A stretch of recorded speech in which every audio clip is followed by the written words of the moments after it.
Greetings. This is Scott Leopold with Cooperative Strategies, and this presentation is an update for the Webster Grove School Board regarding the space needs process. I will be briefly reviewing the process and timeline, and then I will review the feedback from the community survey and meetings, as well as outlining the next steps of this process. For review, this is our overall planning process. It is progressive in nature and has injected community input throughout. Ultimately, this process will result in recommendations to the school board for discussion and action. Moving on to community engagement, we utilized the Space and Safety Needs Survey, which served as a jumping off point for community engagement. We then held a series of focus group meetings in mid-October that were refined into options which were shared with the community for discussion and feedback. The results of the community survey have been posted on the district website and will be summarized in this presentation. Next, I will quickly review some of the background data. Some of the material has been updated based on feedback from board members from the last presentation. This slide shows our background information. The space issue that is the focus of the study is our current and projected utilization at the elementary level. Currently, we are utilizing our elementary facilities at about 96% of their capacity. If we do not count our existing 8 modular classrooms, it would be at 104% this year, and is projected to increase to 115% by the 2022-23 school year. We are currently overutilized at Steger, but that is projected to decline to a manageable utilization over time. Hickson is also projected to increase, but that increase is manageable. The high school is currently utilized at 86% and is projected to remain stable. One of the first things we looked at regarding boundaries when we began this process were the detached zones that are currently assigning students in the north central area of the district to Clark, Edgar Road, and Bristol elementary schools. This map shows that those boundaries are effectively distributing students among the other schools, ensuring a diverse socioeconomic population at all schools. The reason that we looked at this was to see if those attached zones were still necessary because they have walkability impacts. They definitively are in this situation. This is the closest school analysis map. This map has been updated based on feedback from the board at the previous presentation.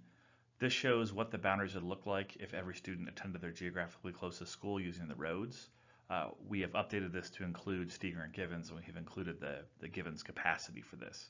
And so if everybody went to their closest geographical school, we would have 125% utilization at Avery, 79% at Bristol, 93% at Clark, 97% at Edgar Road, 62% at Hudson, and 190% at Givens using the capacity of 132 students.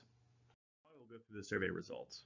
We collected a total of 790 responses to the online survey between October 22nd and the 31st. We provided 3 public meeting opportunities on October 24th and 25th for community members to attend and discuss the options. All of the feedback from those engagements was pointed to the survey.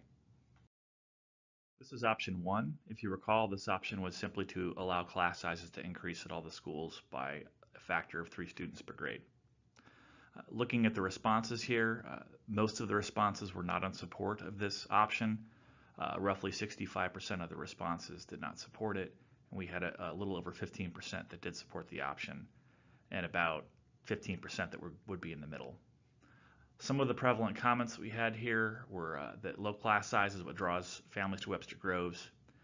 The individual attention that teachers are able to give the students with low class sizes is very important. Students would not benefit from this change. It's only a temporary solution. And Givens is successful with higher class sizes. That would be something that would be in support of this.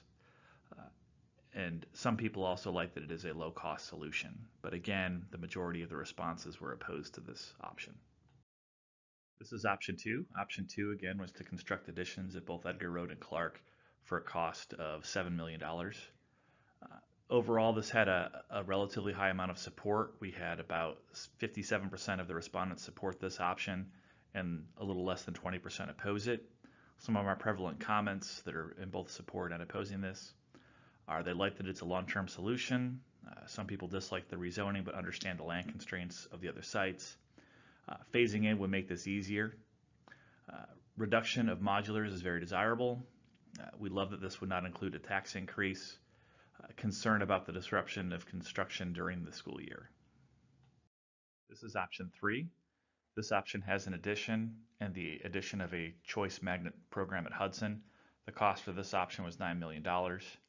Overall, looking at the levels of support, this was a little bit more split. We had roughly 31% of the respondents in support of this and closer to 40% opposing it, with about 30% in the middle. Some of our prevalent comments: Hudson may no longer be viewed as a neighborhood school, and community schools are important. Hudson is already under-enrolled, concerned that the magnet will be difficult to fill. Hudson site has ample room for the addition. School choice is desirable for some families. Curriculum at this school would need to be state-of-the-art to draw students in from the neighborhood schools. And Hudson parents like the small school atmosphere that's there today. Options 4A, 4B, and 4C were all related to how Steger could be used to serve elementary students. If you recall, 4A was to convert Steger into a K-5 elementary school. 4B was to expand Givens into Steger as a K-5 lottery school with a capacity of over 500 students. And 4C was to convert Steger into a 5th grade center and then all other elementaries to K-4. 4A had the most support among the three of these, with roughly 50% of the participants supporting it and a little more than 35% opposed. 4B had more of a split support. About 35% were in favor of it and about 40% opposed. 4C, we had less than 30% in support and more than almost 60% opposed. One thing that I would like to add is that when we start to compare these at the end, these may have started to kind of steal support from each other. And so when we look at the companion options of options 5 and 6, we'll need to consider that. Some prevalent comments that we had: a neighborhood elementary school at Steger Givens would be desirable for families living nearby. Some questions were: would a larger Givens be desirable enough for families to fill the entire building? Concerns about the socioeconomics being skewed if Steger were to be an elementary. The transition to 6th grade is already hard for families, and there's concern about making that transition at 5th grade and that it would be even harder. And the extensive need of rezoning would be a concern because we'd have to establish a new zone for Steger. This is option 5. This constructs an addition at Hickson for 6th grade. The overall cost for this option was $15 million. Looking at the level of support, it's relatively high compared to the other options. Over 60% of the participants supported this, and a little less than 25% opposed it. Some of our comments were that the cost is higher. Having 6th grade at Steger allows students to have a year as a class without the stress of a middle school. And so that would be in opposition to this. This would limit the number of transitions that students would have to make. So it would reduce the number of transitions by 1. And this would create a more traditional middle school model, making it 6th through 8th grade. This is option 6. This was moving 8th grade into the high school to make room to move 6th grade into the middle school. Of all of the options, this one received the least amount of support. Over 75% of the respondents opposed this, and a little more than 10% supported it. The comments that we got: mixing 8th graders with 12th graders is not desirable. One positive was that this would allow 8th graders access to more classes or an opportunity for advancement. It uses the existing space to solve the problem. One of the concerns are that the developmental differences between the 8th graders and the high school students are too great. This slide shows the responses to the forced choice question. We asked each respondent to select their most preferred option. And so we're not talking about just level of support. This is which option you prefer head-to-head with the other ones. Looking at this, the one thing that I want to point out is that option 2 kind of had the most support as a standalone option for the elementary schools, but it did not have as much support overall as we did for option 5, which would then need one of the companions of 4A, 4B, or 4C. But I did want to point out again that I mentioned before that we kind of have 4 splitting itself as far as responses. Like if we combine all of the people that preferred 4A, 4B, or 4C together, it would be more than the total that we had support for option 2. So just looking at this, kind of the big takeaway is that option 5 plus something in 4 had more support overall than option 2 did by itself. So the options that kind of raise to the top in this would be option 2 and option 4A plus option 5. This is the implementation and phasing question. On the actual survey, we had the term grandfathering in there, but we did get some feedback that maybe we should use a different term. And so we've changed this to use the terms implementation and phasing. And that just means that we would have students phasing into the changes rather than just moving from their existing schools. And so looking at this, we had tried to take the temperature of some different extents of phasing in or implementing. And so the first one was allowing rising fifth graders to stay at their previous school, not being impacted by a change, and there was a lot of support for that. We had a little bit less support for rising fourth and fifth graders, and we had roughly 35% support for all students in all grades finishing at their current schools. The results were very similar when we asked the same questions about grandfathering, just a little bit less support overall, but the same trend when looking at allowing the same provisions for siblings.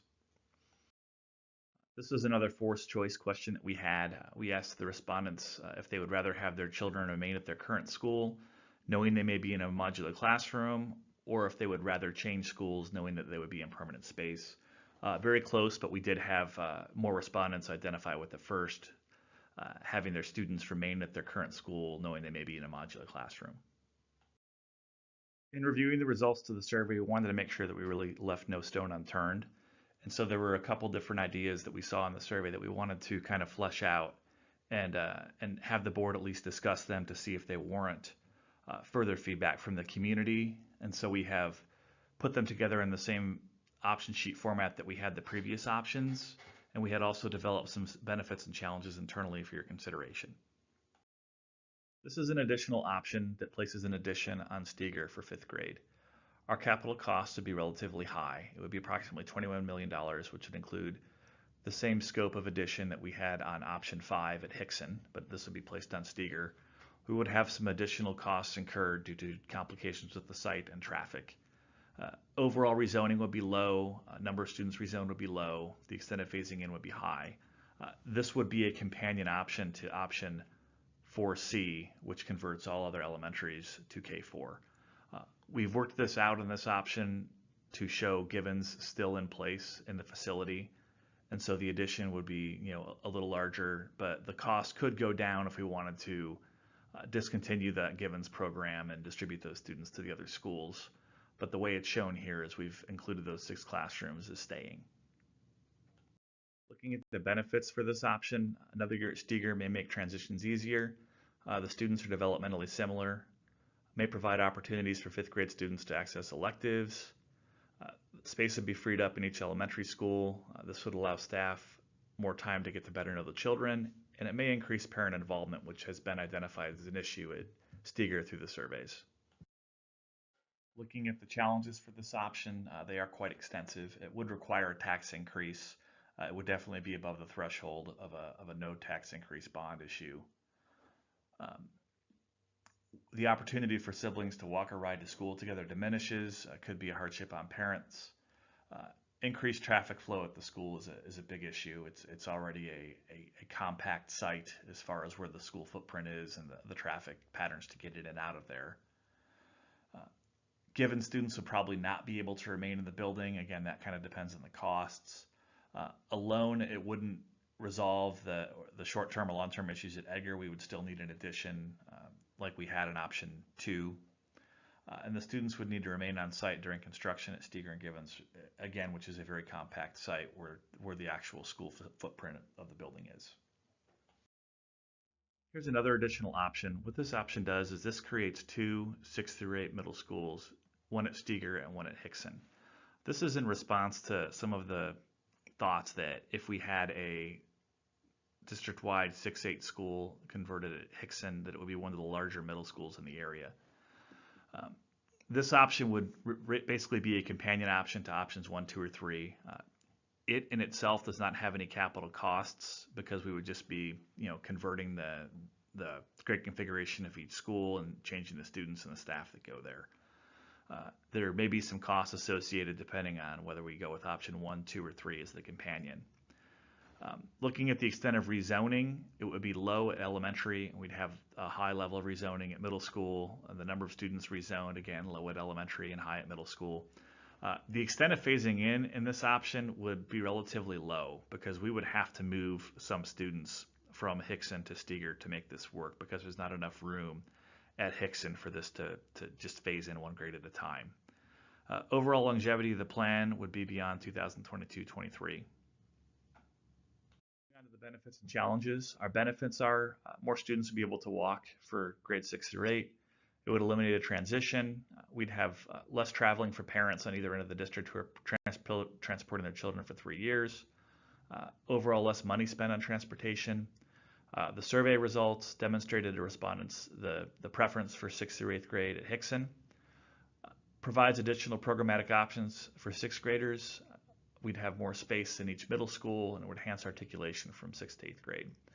Looking at our challenges, Hickson would be much larger than Steger, and so we would have a little bit of imbalance in enrollment there. We would kind of lose the ability to collaborate across across the single grades. Support services would need to be duplicated. This would not address any issues as far as space goes at the elementary schools. We would not be able to implement this until the 21-22 school year. This will likely impact socioeconomic balance between the two schools. The two unique schools each have their own identity they would need to separate, merge, and integrate. This would hinder grade level articulation by separating the grade levels.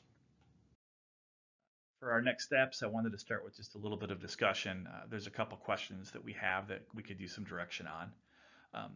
First one would be, is the community support for options 2 or 4A plus 5 strong enough to move forward? Does the board have a preference between those? And the other question would be, are any of the additional options shared strong enough to warrant further community input?